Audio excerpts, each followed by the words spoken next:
Assalamualaikum warahmatullahi wabarakatuh. Perkenalkan, nama saya Inur Aisyah beserta rekan saya Muhammad Ridho akan mempresentasikan materi tentang kecerdasan moral atau afektif dalam mata kuliah pengembangan peserta didik. Yang pertama akan dijelaskan oleh rekan saya Muhammad Ridho. Baik, yang pertama ada pengertian kecerdasan moral. Apa itu kecerdasan moral?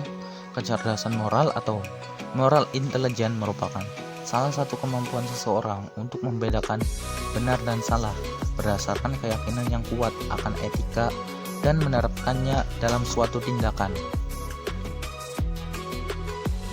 Kecerdasan moral juga bisa diartikan sebagai kemampuan yang dimiliki seseorang untuk membedakan antara hal yang benar dan hal yang salah dalam berpikir, berperilaku, dan bertindak sesuai norma yang berlaku.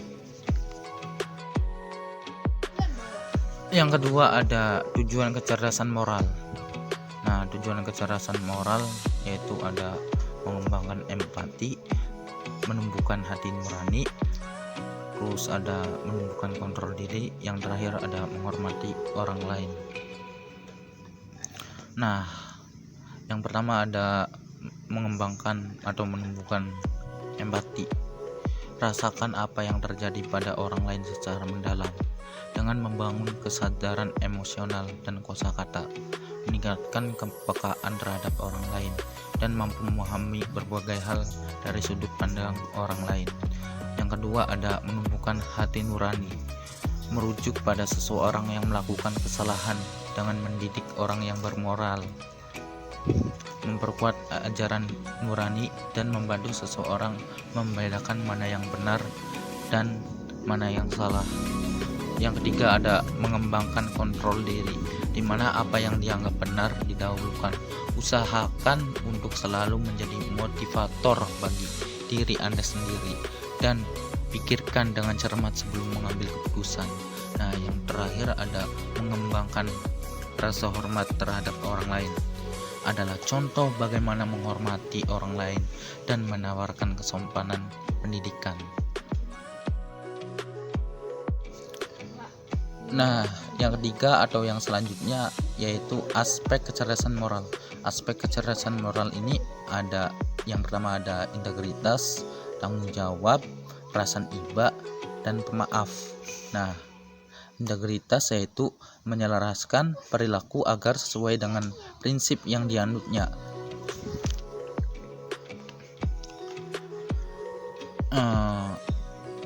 Misalnya bertindak dengan konsisten pada prinsip, nilai, dan keyakinan. Yang kedua, berkata yang sebenarnya atau jujur. Yang ketiga, berpegang teguh pada kebenaran. Nah, yang terakhir ada memenuhi janji, yang termasuk pada integritas. Nah, selanjutnya ada tanggung jawab, bertanggung jawab terhadap pilihan pribadi. Nah, ada juga mengakui kesalahan atau kegagalan, juga termasuk tanggung jawab. Nah, selanjutnya ada perasaan iba, mendukung pilihan pribadi dari orang lain dan peduli dengan tujuan orang tersebut. Seseorang dikatakan memiliki perasaan iba apabila peduli terhadap sesama secara aktif. Hal ini berarti seseorang melakukan sesuatu yang secara aktif mendukung pilihan pribadi dari orang lain dan peduli dengan tujuan orang tersebut. Nah, selanjutnya ada pemaaf. Pemaaf yaitu menerima kesalahan diri sendiri dan orang lain. Nah, yang termasuk menerima kesalahan diri sendiri yaitu bukan berarti mencari-cari alasan atau pembenaran untuk kesalahan yang dilakukan, tapi seseorang harus menghentikan penilaian buruk terhadap diri sendiri yang akan mengganggu pikiran saat ia tidak puas dengan diri sendiri. Hal ini karena saat sibuk menyalahkan diri sendiri dengan frustasi, kecemasan, dan penyesalan, maka tidak ada ruang bagi mental seseorang untuk belajar dari kesalahan. Nah, selanjutnya ada menerima kesalahan orang lain, yaitu Memaafkan orang lain bukan berarti bahwa seseorang membenarkan kesalahan orang lain, juga bukan berarti ia mengubah cara pandang tentang keadilan. Pada saat seseorang memaafkan, ia membuat rasa marah dan kecewaan menjauh. Tanpa memaafkan, kehidupan manusia tidak akan berjalan baik. Hubungan dekat dengan teman, keluarga, dan rekan kerja tidak akan terjadi karena sikap memaafkan. Nah, selanjutnya akan dijelaskan oleh rekan saya yang bernama Iin Nuraisah. Silakan Iin Nuraisah. Baik, berikutnya ada komponen kecerdasan moral. Yang pertama ada empati, hati nurani, rasa hormat, kebaikan hati, toleransi, dan keadilan. Empati adalah inti emosi moral yang membantu anak memahami perasaan orang lain. Kemudian, empati juga merupakan emosi moral yang kuat mendorong anak-anak untuk melakukan hal yang benar karena mereka dapat melihat penderitaan orang lain untuk mencegah mereka melakukan tindakan yang dapat membahayakan orang lain. Berikutnya ada hati nurani, yaitu suara hati yang membantu anak memilih jalan yang benar daripada jalan yang salah.